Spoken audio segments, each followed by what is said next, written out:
Queridos amigos internautas, estamos aqui novamente.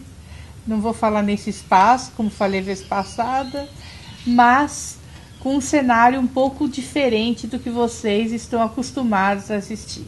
Eu queria festejar com vocês o Rosh Hashanah, o Ano Novo Judeu, que comemora o ano 5.769.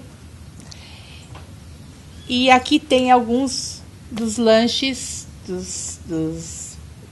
das comidas que se comem nesta ocasião.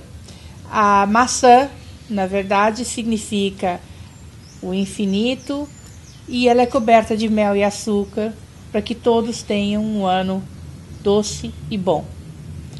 Então eu gostaria de convidar todos aqui da equipe para festejar conosco de forma bem discreta o Shana Tová, que é o Ano Novo.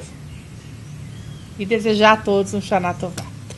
Hoje também é o segundo dia, os dois são os dois últimos dias da festa do Ramadã dos muçulmanos. E como nós somos... não defendemos religião nenhuma, também queremos fazer uma homenagem a eles. Nós estamos aqui com a presença de uma super amiga minha, que é a minha amiga desde os 5 anos de idade. Nós tivemos a vida inteirinha em comum.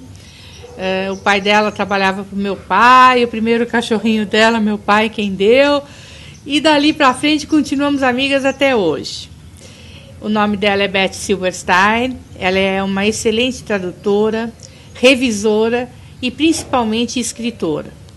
Ela tem seus livros solos, ela fez o prefácio do meu livro Páginas Viradas, de um passado não ultrapassado, Holocausto, que é sobre o qual nós vamos trocar ideias. Mas primeiro eu gostaria que ela falasse sobre os livros dela. Bom, para mim é um prazer enorme estar aqui com a Mônica, que é minha super amiga desde pequena, como ela falou. E uma das coisas mais gostosas nessa interatividade que nós tivemos de amizade foi a parte cultural, literária. Porque as nossas vidas foram sempre paralelas, desde a escola, desde antes da escola, desde a escola, pós-escola, filhos, casamentos, tudo igual. Mesma época, né? É. E a hora que eu começo a escrever, eu vejo ela começando também, aquilo foi junto e ela me deu uma grande alegria de fazer o prefácio do Holocausto. Que eu tenho algumas coisas, eu não tenho a vivência dela na Europa, nessa época de criança, porque o pai dela era alemão, a mãe também, etc. Mas eu me casei, meu nome é Silberstein, é um nome judeu, eu me casei com uma pessoa que era judia, a família dele era judia. E então eu conheci uma série de coisas, umas histórias incríveis, que o brasileiro não conhece. Motivo pelo qual eu acho imprescindível o livro da Mônica das Páginas Viradas ser quase que adotado nas escolas. Ela precisaria divulgar isso em cada escola, faz uma palestra para as crianças verem, porque uma vez você me disse uma coisa interessante, que o brasileiro conhece só o bang bang da guerra, da Segunda Guerra Mundial, e a coisa vai muito além mesmo. E no Holocausto, na época do Holocausto, Hitler fez propagandas de que para as pessoas custava, se não me engano, eu me lembro se era 6 mil ou 60 mil marcos na época, que era uma pessoa deficiente, era o que custava um deficiente para você, que ele falava, para você cidadão. Então vamos matar os deficientes, qualquer tipo de deficiente. Eu acho que todos os extremos, eles funcionam como uma gôndola, assim, né? Eles se encontram no meio e eles se encontram em cima, né? E os movimentos pendulares, eles são sempre semelhantes. Não importa o nome que se dê a eles, mas eles levam uma certa paridade no seu comportamento.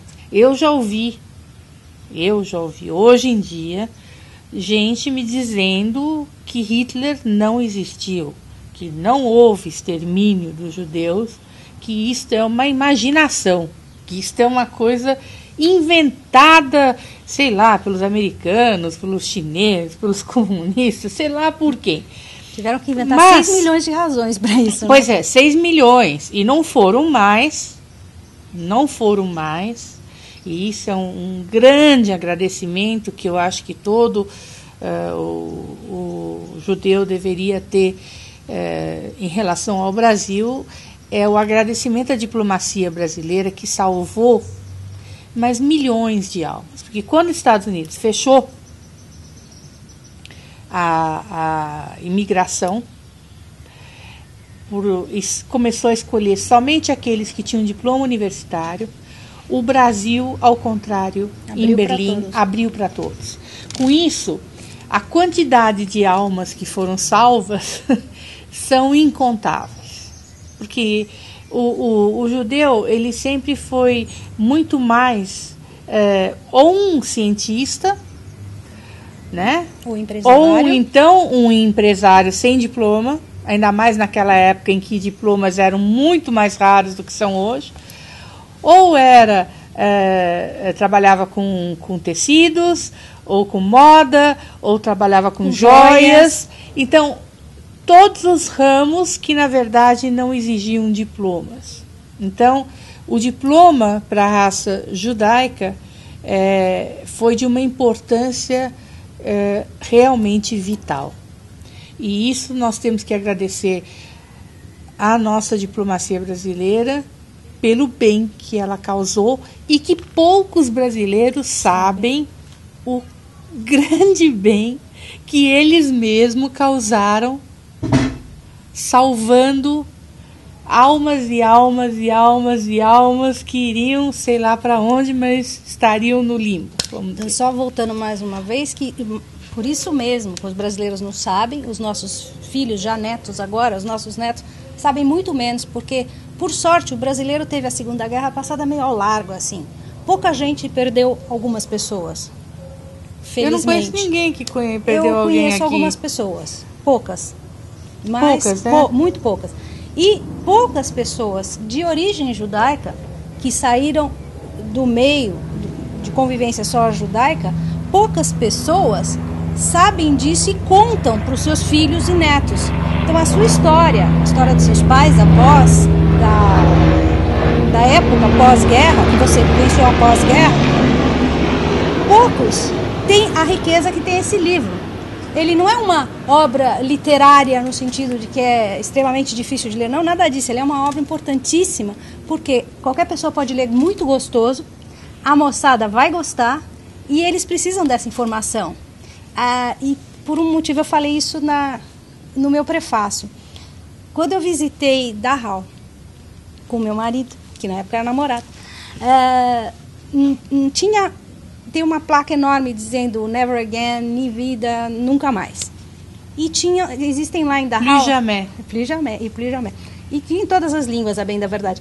E eles tinham lá 3 igrejinhas, uma católica, uma luterana, protestante e uma mini sinagoguinha. E tinha um pastor. Era um pastor que tinha lá.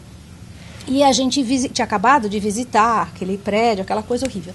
E eu fiquei indignada e falei para ele o seguinte: escuta, eu não sou alemã, mas se eu fosse, eu teria vergonha de ter esse monumento à imbecilidade da época, né? Dos chefes alemães, nazistas e tal. Aí o pastor olhou para mim e disse: minha filha, mas acontece que a humanidade, o homem, tem a memória muito curta. Então é importante que isso fique, para que ninguém se esqueça. E realmente, ele tinha toda a razão. Porque hoje em dia não se fala mais e tal.